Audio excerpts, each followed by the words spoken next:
Talking about writing good qualitative research questions. Why is this important, first of all?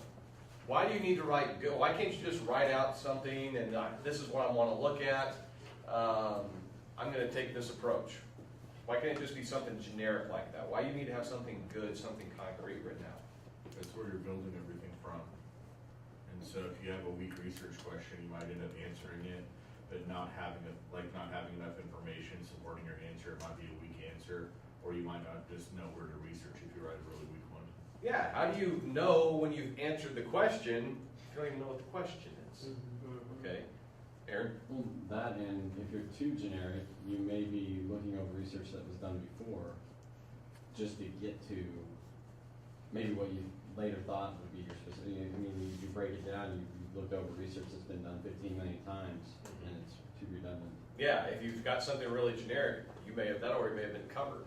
So that you may have that one little kernel that hasn't been covered, but that was only a minor part of the generic research question you came up with. Like, You kind of like narrow it down to be very specific about what the paper is actually going to cover. yeah, because if it's too broad, how many of you want to write a 400-page thesis? That's what you're going to have if it's too broad, because you've got to answer all of that. Okay? This is your roadmap. This is what's going to guide you in how you conduct the study and how you gather the data and what methods you choose, or not necessarily what methods you choose, but what methods of document analysis and interviews and observation and those types of things that you do. Whether you're going to be a participant observer, whether you're going to go native. This is your roadmap, okay? When do you come up with your research questions? At what point in the process? Right from the get-go and before you ever start? I think you have to establish topic first and then. Okay, you establish your topic, so obviously you got to get that done before you can do your research questions. But so then okay, I want to research, somebody give me a topic. Balance and fairness and news. Fairness and news. Okay, that's my topic, fairness and news. Now do you come up with your research question? No, find out what others have done. Which is the lit review. You need to do lit review. And then you need to come up with questions. Yeah, you come up with your topic, you do your introduction of why this is an important topic to discuss, why this is something to think about. Some literature is going to be a part of that introduction, folks. Let me make sure that's understood. Is in your introduction, there should be a little bit of literature to say that others have looked at this, others have posed this question, I didn't just pull this out of a hat. There is a purpose for this study. So then you get to the purpose of the study, okay? Your specific research problem, the purpose of this study, you have to have that there. You have to determine what is it that I'm trying to determine, okay? Then you get into your literature review. This is where you're going to find out what has been studied, what hasn't, how has it been studied, because then you come up with, okay, now, these questions have been answered. I'm interested in these, okay? The purpose of the study is this, and it's because a lot of these things have been talked about. They've been talked about from this aspect. Now, my research question is to fill in this gap right here. Make sense? So when you're looking for research papers to include in your literature review, is it recommended to look at the ones where, as they did their research, sometimes they'll close with, well, this is the gap, so, and then we want to try to fill that gap? Because we could come up with a bunch of articles to include in our research, or in our literature review, and then end up with 10 different goals, right? Is that copying? To look at somebody else's research and where they say other areas of interest or other ideas for study, is that copying off of somebody else's work? Is that frowned upon in research? Yes. I don't see. No, that is a brilliant strategy. I was going to say, if there's specifics telling me. Well, I mean, I'm not She's talking. setting us up.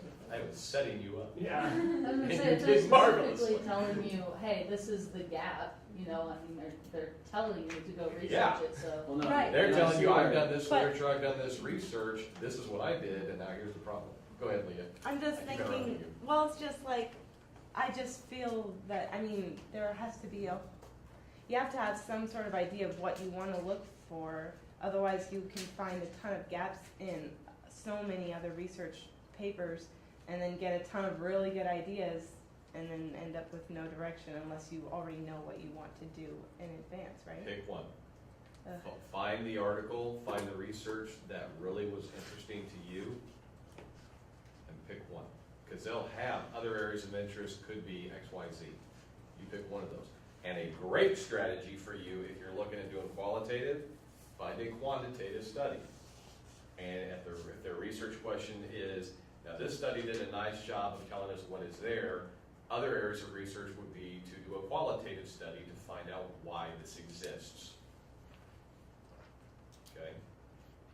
That's a good chunk of what ended up happening with my dissertation, was I found when I read the book, Earning Influence in Public Relations, other areas of study could include this. I also looked at a colleague's dissertation, and he said other areas of study is this. And those two meshed really nicely together, and voila, my dissertation. Okay, that is a brilliant strategy. Is it frowned upon? Absolutely not. You're not, that's part of what we do as researchers. That's part of your responsibility as a researcher, is to do your study and then suggest further areas of study so that somebody else can come along. Now, take when that one was done and look in the interim and make sure somebody hasn't done it. But that's, again, part of your literature review. That's part of what you're trying to find out. Okay. All right.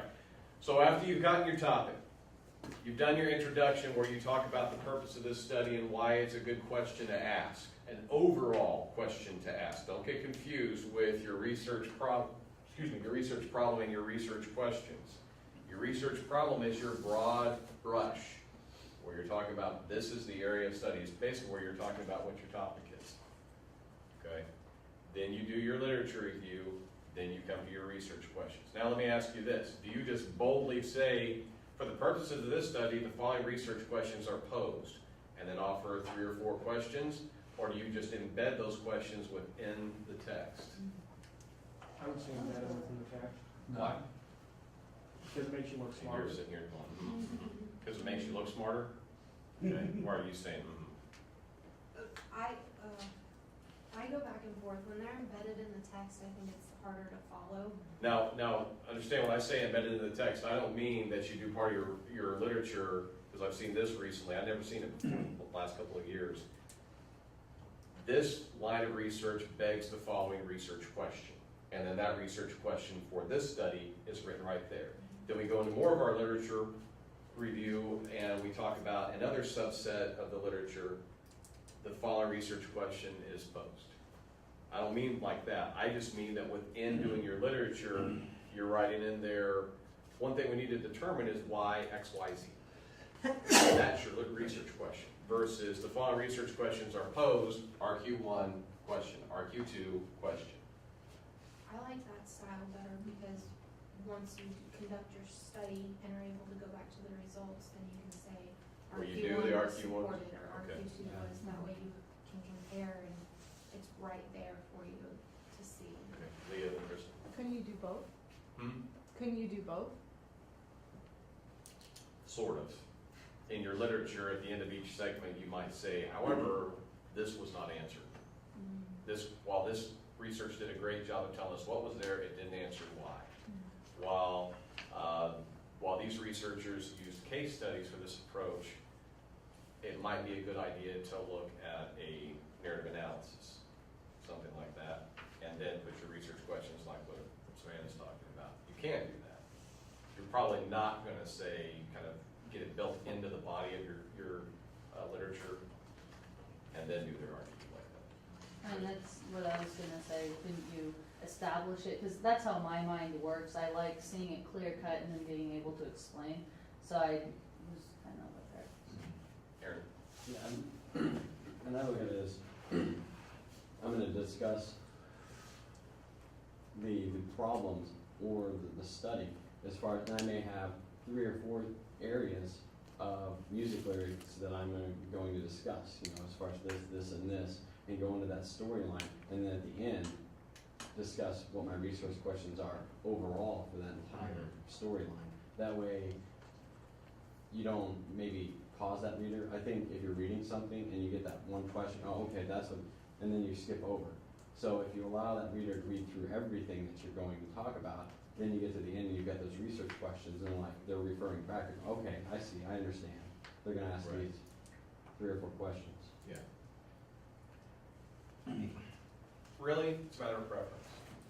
If you talk to Dr. Atkinson, she likes to have it embedded within the text, where you're just writing along and you pose a question within the body of your literature, and your reader then, the way she puts it is, your reader ought to be intelligent enough and you ought to be writing well enough that they can tell what the research question is, what it is you're trying to answer. I don't disagree. I'm more of a structuralist. I like the structure, to see it laid out there. I want to see their RQs put out. For me as a researcher, for one thing, it's easier for me to go back and say, now what was my research question? Okay, that's what it was, and this is what I'm doing with it. I just like to be able to see it. And when I'm reading literature, when I'm reading research, I like to be able to see that. Because oftentimes when we're writing research, we do pose a couple of questions in the body. But that's something for you to think about. And maybe somebody else is going to think about it. I'm going to focus on this part of it. And if it's not just really blatantly clear, and again, this is dense stuff, you could miss it. So whatever you're more comfortable with doing is fine with me. But You ought like to, off the top of your head, come up with an example of how just blatantly saying it. This, oh, I know. This paper is attempting to analyze or understand this, blank, there's a research question, but how you would embed it smoothly, so it doesn't seem like you're asking the question, but the reader ends up knowing that that's what the question is. Could you help us maybe construct a crafting of that? okay, so I might have RQ1. This case study seeks, and this is probably going to be a poorly written research question, so I'm doing it off the top of my head. To understand how Virginia Tech managed its media response. Something along those lines. It's like, Okay, so that's, and again, it's a statement here, it's not necessarily a question, which is okay, all right? So that's blatant, you come right out with that. To be embedded in the text, I'm talking about, you would be talking, you'd be writing about, in your literature, about Virginia Tech and what it did and how it responded, and you might pose a state something like, but amidst all of its processes in its university relations office, we're interested in how they manage their media response. Okay, so it just flows into the body, and this is set off completely. Okay, it may be in the exact same order. We may have up here, before leading into this, we've studied a lot how Virginia Tech's University Relations Office responded and dealt with parents and dealt with media requests, but the following research question has been posed. : that.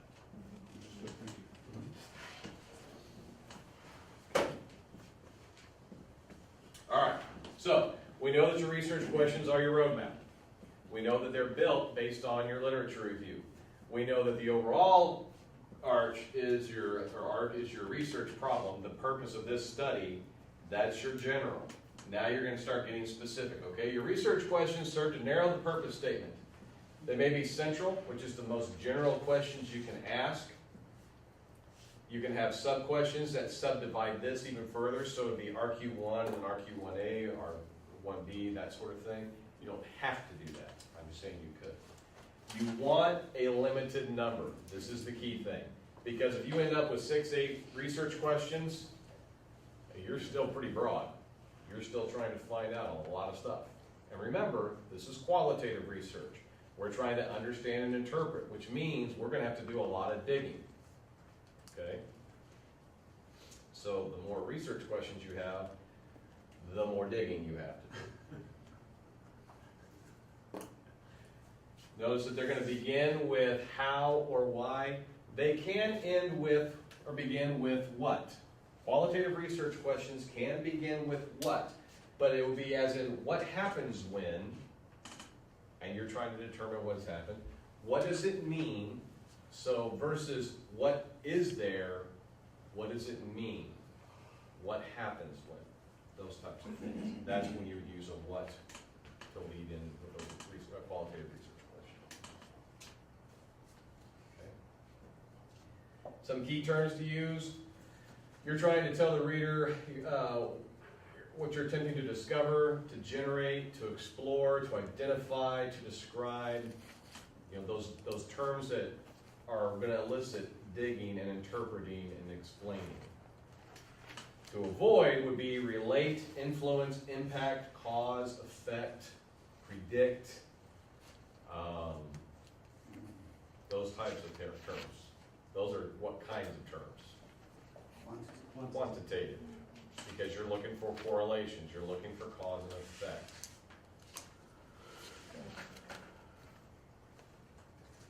All right? So let me give you an example.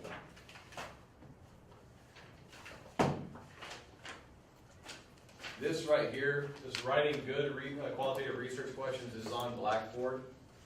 Take a look at it.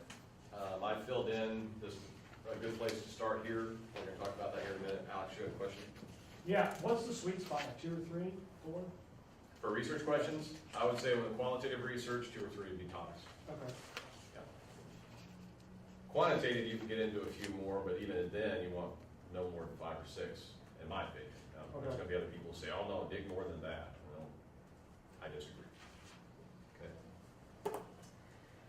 So if you look at this, a good place to start, you would say the purpose of this narrative, phenomenological, grounded theory, ethnographic case study, etc. study is, or was, or will be to understand, describe, develop, discover. Then you say the central phenomena of the study for the participants at the site. Okay?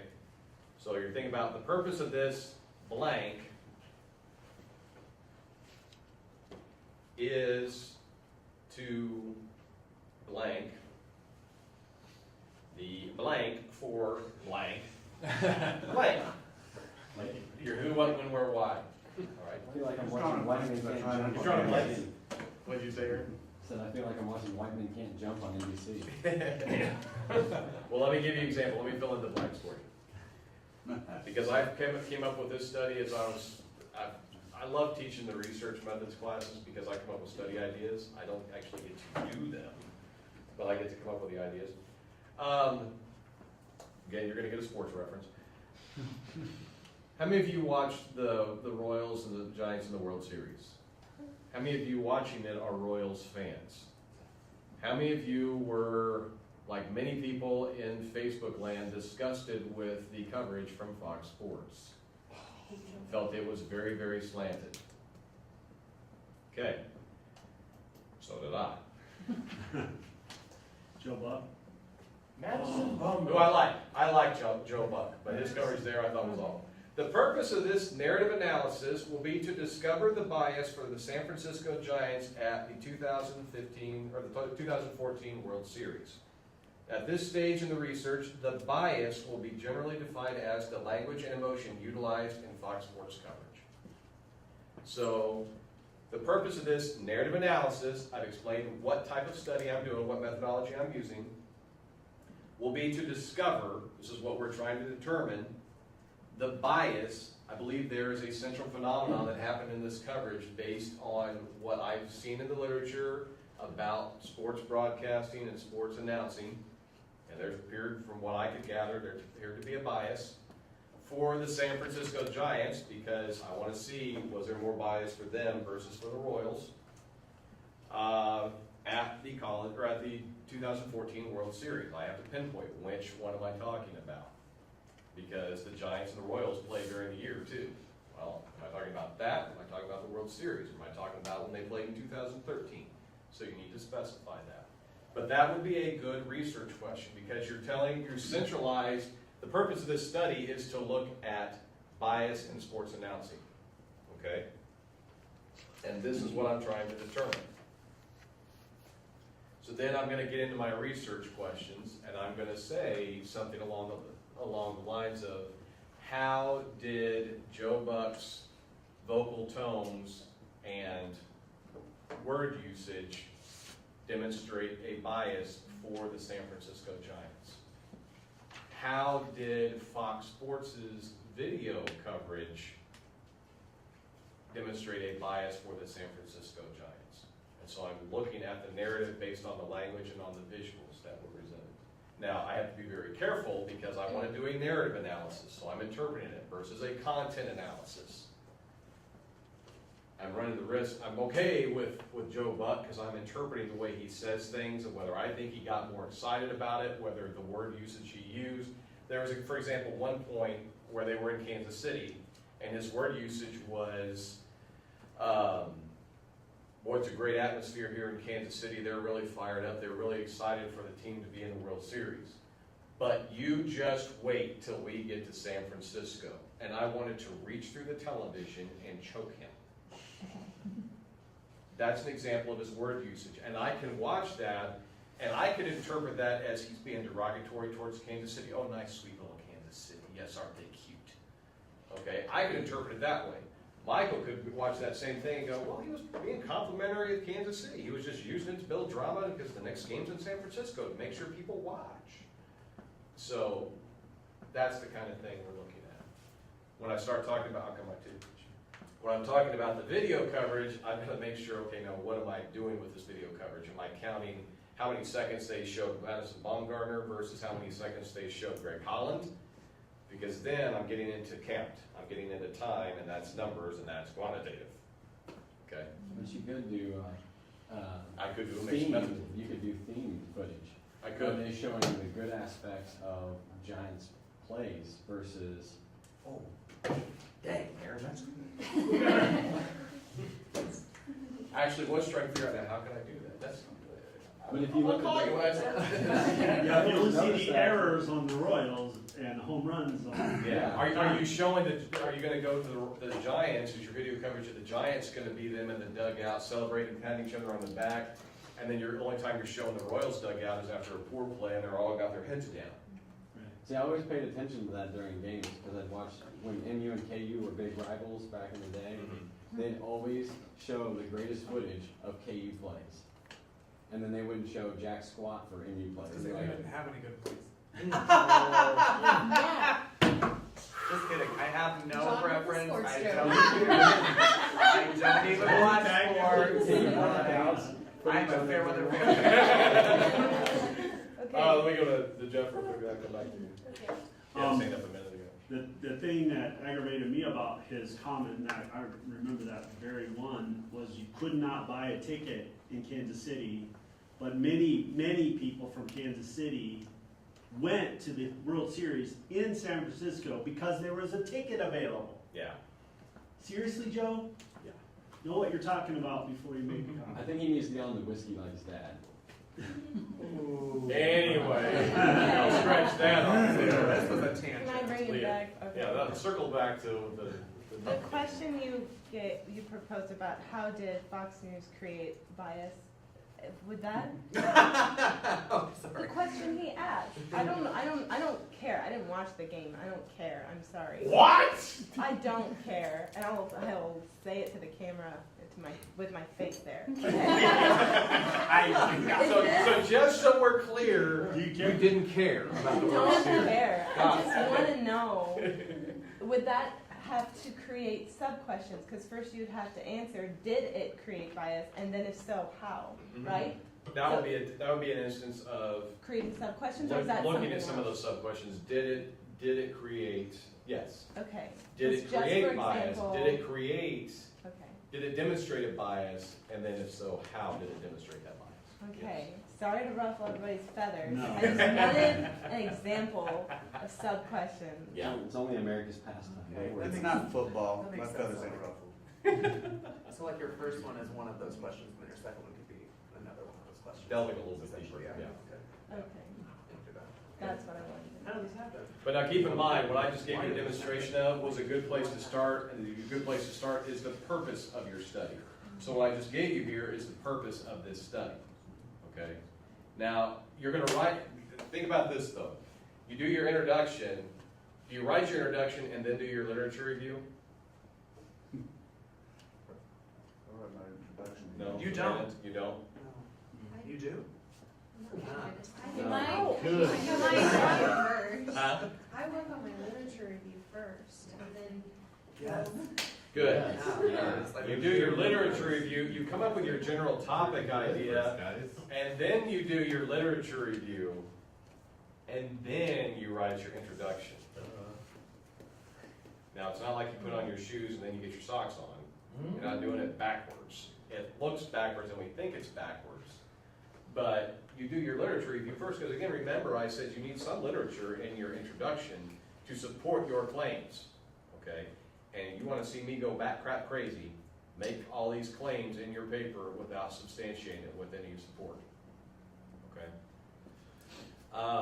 But you have to have some idea of what your literature is, so you know, okay, well, this is the purpose of my study, this is where the gap is, so this is the broad purpose of what I'm gonna study. And then build your research questions. Rachel? Do you have a cheat sheet on like No. We don't. what do you do?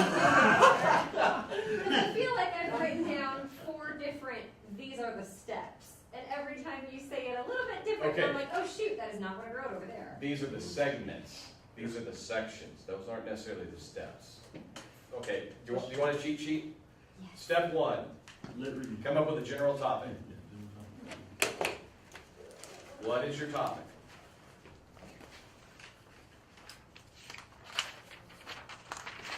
It's almost like your mini projects and a sequence of them.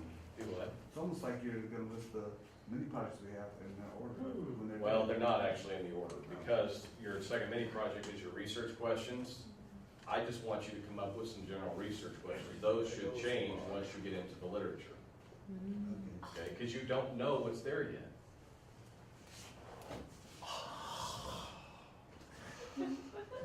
Step 2, get into your literature review. Get into the literature.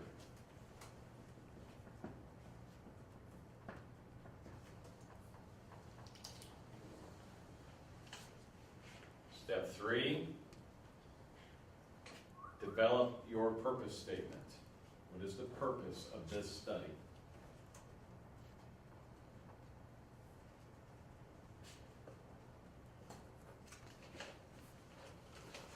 Step 4, develop your specific research questions. Keep in mind, this is a constant comparative process. You're still in the literature. After you've done some literature review and you decided, I think this is the purpose that I want to study, now you need to do a little bit more literature to make sure that purpose hasn't been met. And you're still finding out what has been studied on this purpose or this topic and how, and then you go come up with your research questions. What if the purpose has been met in other research Come up with projects? another purpose. But you don't agree with the conclusion? You don't feel that it was adequate or whatever?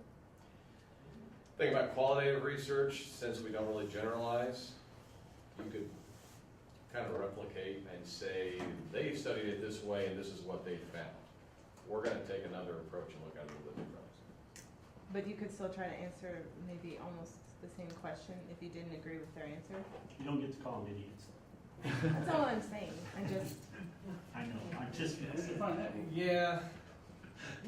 mm, Trying to think of how to, I can already tell Rachel's about to bang me I over was the just, head, so I wanna make well, sure. I was just thinking like this is, You're like, you just gave me 4 different steps. well, I was just thinking, cause like with this example of the bias in the World Series, like if you did that research project and then I did the same exact research project we might come to different conclusions Well, the- because you have not a conflict of interest, but you're interested, period. Now, the I don't thing even is, have, I don't have a conflict to be interested with, so. the thing You see what I'm saying? is, the thing you've gotta keep in mind is, if you're gonna duplicate the same thing I did, you don't have to do any research. You don't have to do any literature review. You're just gonna follow my method and do it, and that's not appropriate. You're just piggybacking off of what I did, let me do all the work. You're plagiarizing my work, just because you don't like my response, or like my results. Okay, You're not agreeing with that, Mark? that just made me sad. Well, just the part about even, okay, taking the data that you had Mm-hmm. and, writing a different, analysis of it, looking at from different ideas. Is that plagiarizing, or is that just? Well, using if what she's saying is she's gonna take, yeah, because you're taking my literature review. I mean, why are you gonna do any more literature if you're gonna just say, okay, well, I'm gonna look at those same games, and I'm gonna do a narrative analysis of it, and I'm gonna have the same questions to see if I agree that that Fox Sports was biased towards San Francisco. Okay, so that's. Why are you gonna do another literature review? I already did all the literature review to get me to this point. Okay. That's not what I was ever intending to do. I was just offering No, I it know, as I know. something to think about. I Yeah. wasn't sure. If you do it, you'll pay the price. Absolutely. I'm Rachel, good you got better. your hand up. My question is more, what if she doesn't know about your studies, and so she has her own? And she didn't dig literature? enough in the literature review. So there's my fear, I guess. Because you dig and you dig and you dig, and I feel like my research topic is pretty basic, and I'm not finding stuff. So Look, how that's- digging is digging enough? That's where your advisor comes in, is for the advisor to say, well, you're looking through this lens. Because like when I was doing mine, I was looking in PR, and they said, yeah, but you're talking about business, so you need to look in some business journals. You need to look in some psychological journals, because you're talking about their shucks, what is it called? Whether you're passive or aggressive, I'm drawing a total blank now. Yep. Personality. Their dominant personality, you're trying to find that out, so look at a couple of those, cast a wider net and see if anything's been done in that vein. Okay. You always can go back and say, well, yeah, people have looked at personality forever. Have they ever looked at sports information directors' personalities? Well, yeah, they have, but they used this survey to look at it. I'm gonna use this survey. Okay, now I know that's quantitative, but what you're looking at is, well, I know they've looked at this topic, but they did a phenomenological study with it. I wanna do a case study and look at this one particular case. So that's where you're finding the differences. She could do the same sort of study I did and say, well, but he looked at it from a narrative perspective. He looked at a narrative study on it. I'm going to do in-depth interviews. I want to look at it and I'm going to go interview the people at Fox and find out how did they come up with the way they cover. Does that make sense? Just changing the methodology is a way you can totally change the study. But you're actually having to do the research then. But you're actually having to do the research. Now, you're going to maybe use a lot of the same research I use.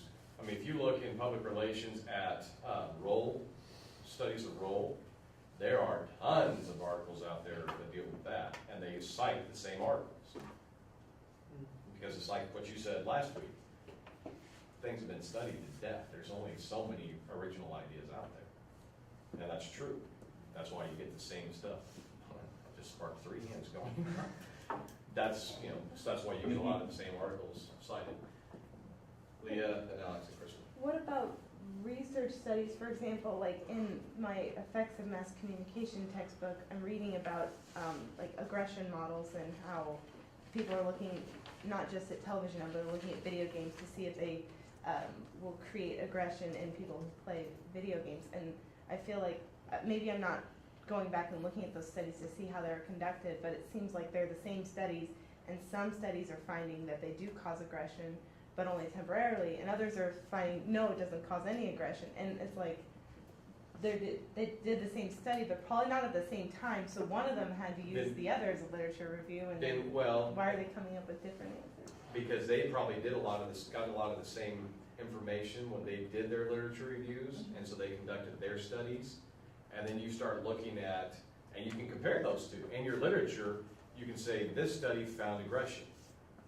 On the flip side, this study found there's no aggression. This one looked at X kinds of games, this one looked at Y kinds of games. This one looked at adolescents, this one looked at college age students. And you compare and contrast the differences in the two, and then you decide, okay, what's missing in there? Okay. That's the one I'm And ready. then that's what you This should is do 20 your years study. old, this is 15 years old, let's bring it more current and see if there's a difference. You know, have they started a rating system for those games within that 15, 20 years? Since the rating system came in at this point, because of this, I want to look at, do those findings still hold? Okay. Alex? So like you said the other day, I can't remember what day, but you said. Let me stop you right there. Understand, if some of you are freaking out, this is the point where most young researchers freak out. What am I supposed to do with the literature review? How much of my literature review am I supposed to do? How many articles do I have to get? What if I see the same thing that they did? What if my topic, what am I gonna do? That's normal. Switch to decaf for a couple of weeks. Can I say what? Can't Red do Bull. it. Can't do it. Switch to decaf for a couple of weeks, you'll be fine. No, it's disgusting. Amen. I guess you said the other day that in your lit review, if you start getting the two articles and they're citing all of the same things, and it's like this never-ending circle, that's when you know you're done. Pretty close to done. Okay. All right. Then look outside your discipline just a little bit to see if there's been some comparison. For you guys doing a qualitative study in communication, anthropology is always going to be something to look at just because qualitative research gets its roots in anthropology and see if there's anything that's similar to what you're doing. Okay. Kristen? Okay, I don't know if this will make sense, so please bear with me.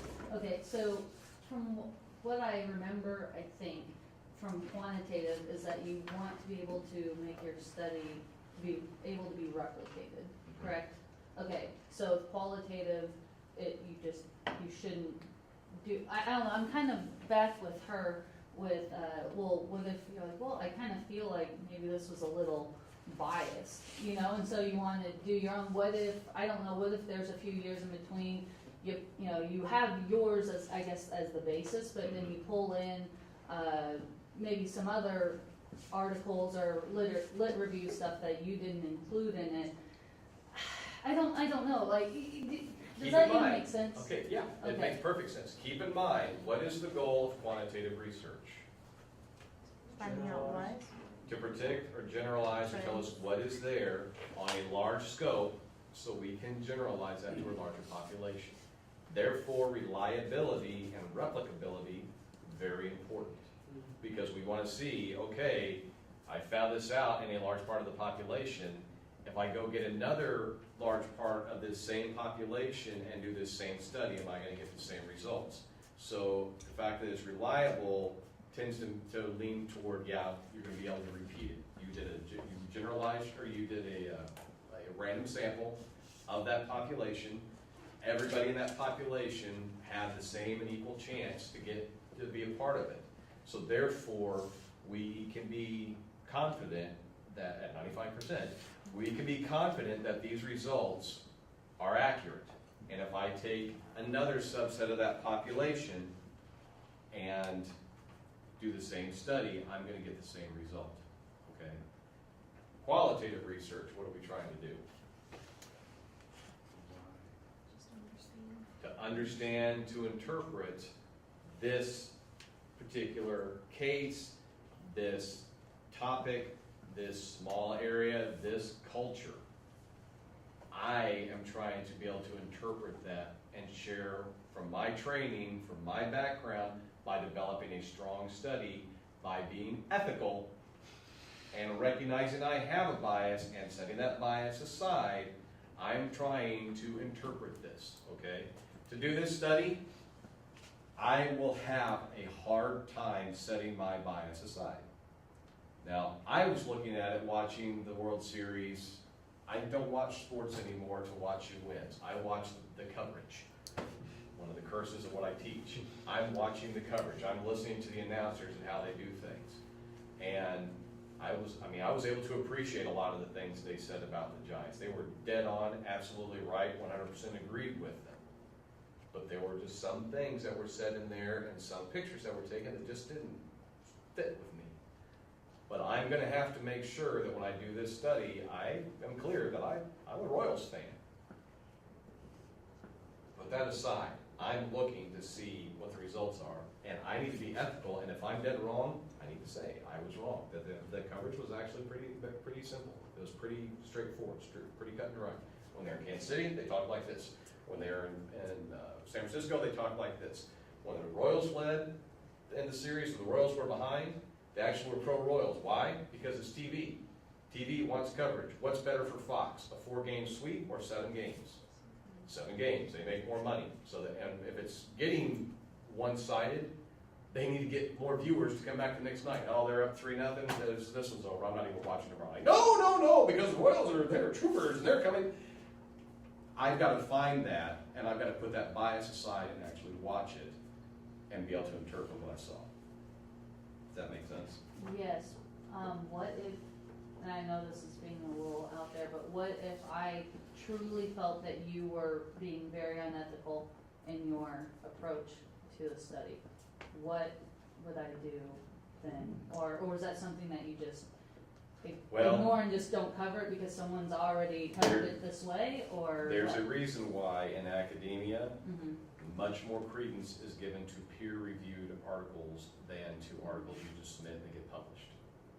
Because the reviewers are supposed to be watching for that. And if it's a peer-reviewed journal and 3 or 4 reviewers read that article and they didn't see it as being biased or unethical, then you can pretty much assume, okay, well, it was peer-reviewed, it's been thought well of, so. Well, okay, sorry, that was another question. I remember in quantitative, when we would find these journal articles on our own, and overall, our class found really, really shitty journal articles. And I remember you saying, like, what is wrong with these? What about that? May not have been peer-reviewed. Okay. May have been, some areas, content analysis really is an area that's not, that I've learned, was not, a lot of people don't know how to do a content analysis properly. Okay. That looks good, we'll run it. Okay. Topic areas. So what you're saying is qualitative is much more heavily peer-reviewed than No, content not analysis? necessarily. Okay. But like Twitter, for example, until the last couple of years, there wasn't a whole lot of research on Twitter. We'll take it any we can get, because we don't know, we're still Okay. figuring it out. Okay. Okay. Now, if you still think that that doesn't mean, just because it's peer reviewed, that there's not any bias or they weren't acting unethically, call them on it. How do you call them on it? By doing your own? Or? Doing your own. Okay. Sending death threats. Okay. Doing your own. Alright. Brilliant. Is it possible that your literature review may consist of mostly quantitative research? And should it almost entirely consist of quantitative research? I've not seen a number or a study on this. I've got a strong hunch. You're going to find a lot more quantitative research than qualitative, because it's been around longer. This came about in the 60s, 70s. Quantitative's been done for a long time. Okay, quantitative, in my opinion, is easier because I can work with a partner, especially when I do a content analysis. Those numbers, once you plug those numbers in, it's pretty easy to get the numbers out. And then you just have to interpret what they are.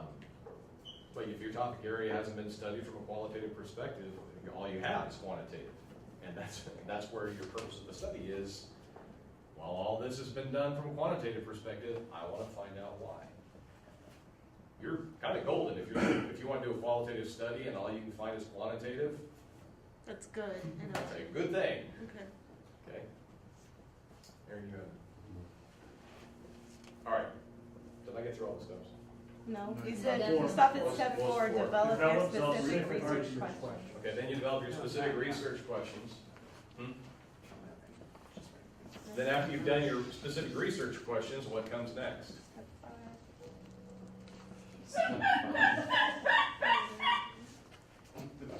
Just saying. And step 5 is, the smart aleck and didn't even know it. Or maybe she did know it. No, I'm just talking When did you about. conduct your research? When did we conduct it? Are you gonna conduct your research yet? Then you develop your methodology. Okay. You determine your procedures. You've decided what methodology you're using at this point. But you're gonna talk about, for instance, if it's a case study, what's the case you're gonna look at, and what parameters, and what time frame, and that sort of thing. Mike, you're shaking your head, you don't, Oh, it's just the word methodology. It's like the study of methods, or just to use a method? you've already picked out the method you're gonna use. Yeah. Rachel? If your purpose statement says the purpose of X methodology is blah, blah, blah, how can you do that before you develop your methodology? No. You've already when you develop your purpose statement, you've decided what methodology you're gonna use. I mean, when you get to your methodology section, you're saying, again, this study is going to use a case study. For the purposes of this study, the case to be examined is this. And we will be looking at it from this time frame. So when you develop your purpose statement, you choose your methodology, and step 5 is Explaining the methodology. One thing that you need to do, and again, this goes to your literature, this doesn't always happen. I like to see this happen, especially for this class. I want to see this happen. Hint, hint. You've heard me say that before, haven't you? Hint, hint. Why is this the appropriate methodology? And you'll do a little bit of literature to explain why this is the appropriate methodology. For this class, your textbook can be your literature to explain why this methodology is appropriate for this study. Okay? And then you lay out, if you're gonna do grounded theory, we're gonna look at X. If you're doing a case study, the case study I will be examining is this. If you're gonna do a ethnographic study, I'm going to be looking at this group, and I'm gonna be looking from this time frame, and I will be taking the approach of complete observer. And why? So you're detailing what your methodology is. That clear that up? Okay. Then what? Do not stay step 6, Leah, or I will come over those chairs. What is step 6? Right. Alex. Research. There you go. Now you've explained your methodology. Now you actually do it. Now you conduct the methodology.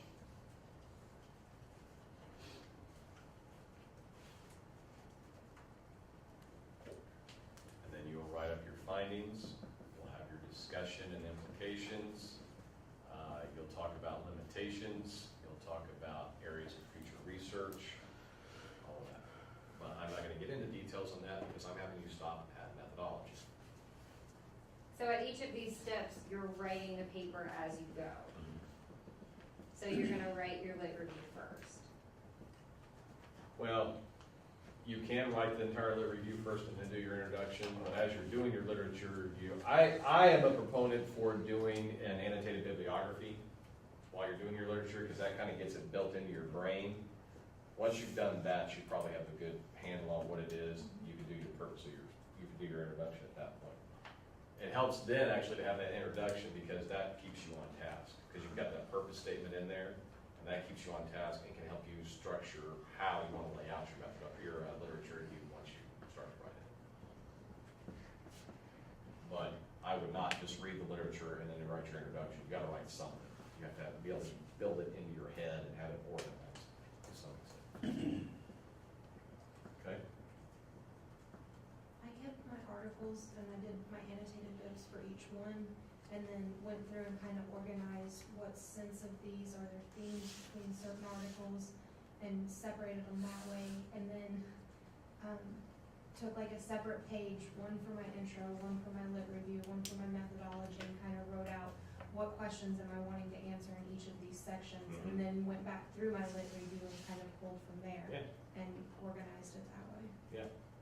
I'll get the articles that I'm going to use and I'll print them off, because I still have to have paper. I hate reading online. I'm killing the trees. I save trees in other areas. I'll print them off, and then I'll have the stack, and I'll look at them, and I'll physically lay this one over in this pile. I'll take this one, I'll lay it in this pile. I'll take this one, and I'm making piles on the floor, and my kids come running through and scatter the papers, and I beat them silly, and then I don't really.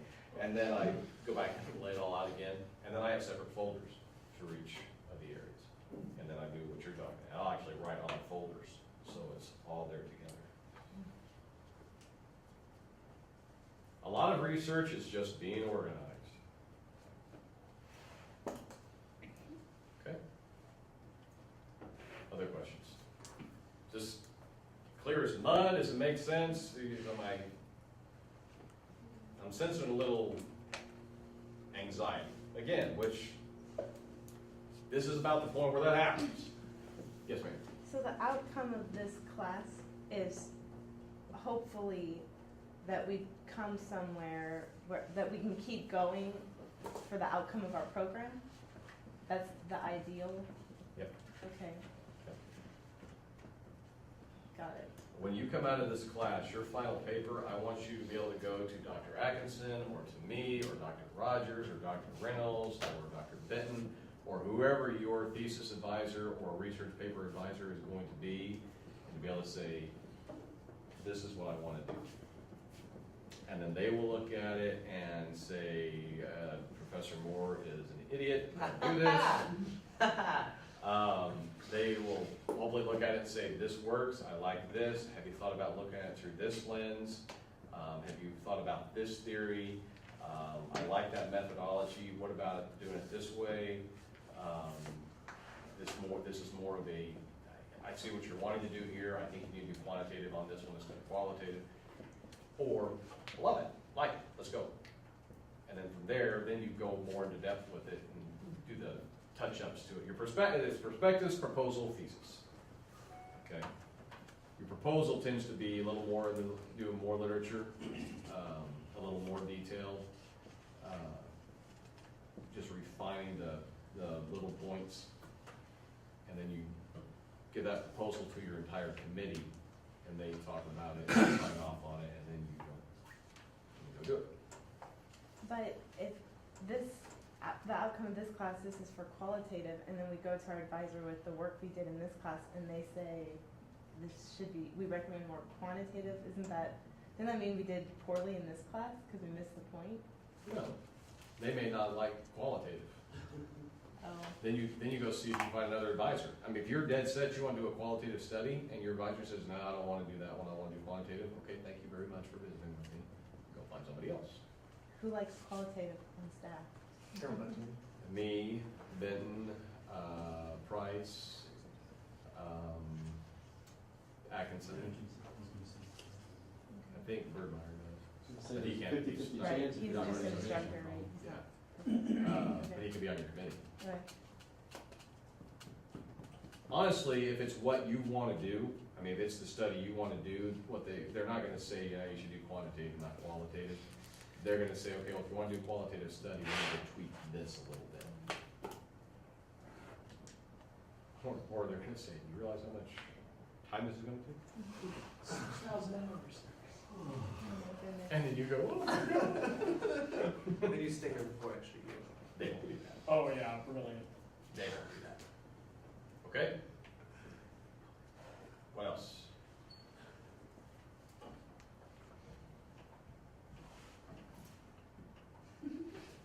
Yes, ma'am. Might this be a good research question? The purpose of this narrative analysis. Okay, now, hang on. When you said that's the purpose of, I may have confused that. When you say the purpose of, that's your general purpose. That's the purpose of the study. Okay, Okay? thank But you. it's not your purpose statement. That's your purpose statement. Oh, yeah. okay. Well, it's got the word Your purpose. research questions should come after that. And your research questions, I mean, I wrote this one kind of as a statement. Like I said, this is gonna be a poorly written research question, so I'm trying to come up with it off my head. It's actually more of a purpose statement than a research question. A research question should be a research question. Just it on the fly, because I'm not good. This narrative analysis attempts to identify the basis of the bias for Bill O'Reilly and conservative media in relation to Brian Williams and exaggeration of facts or outright lies concerning personal danger and risk while reporting from a war zone. Is that too? Turn it Yeah. into a question. Okay. I'll figure it out. Why is it below that? Okay. How does Bill O'Reilly, Let's conserve. how does Bill O'Reilly, and this is where you might come up with two, how does Bill O'Reilly, what was the rest of it? The bias for Bill O'Reilly and conservative media in relation to Brian Williams Okay, how does Bill O'Reilly and conservative media relate to. Cover or report Cover. about? Okay. and then the second will be, who's the other person? Brian Williams. How does Brian Williams, and just divide those into two questions, because then you're asking a question about Bill O'Reilly, then you're asking a question about Brian Williams, and then in your analysis, then you're comparing. I was gonna say, could you say something like, why does Bill O'Reilly blah, blah, blah, and how does this compare with Brian Williams? Like, You're getting a has little the same- cumbersome in your research question there.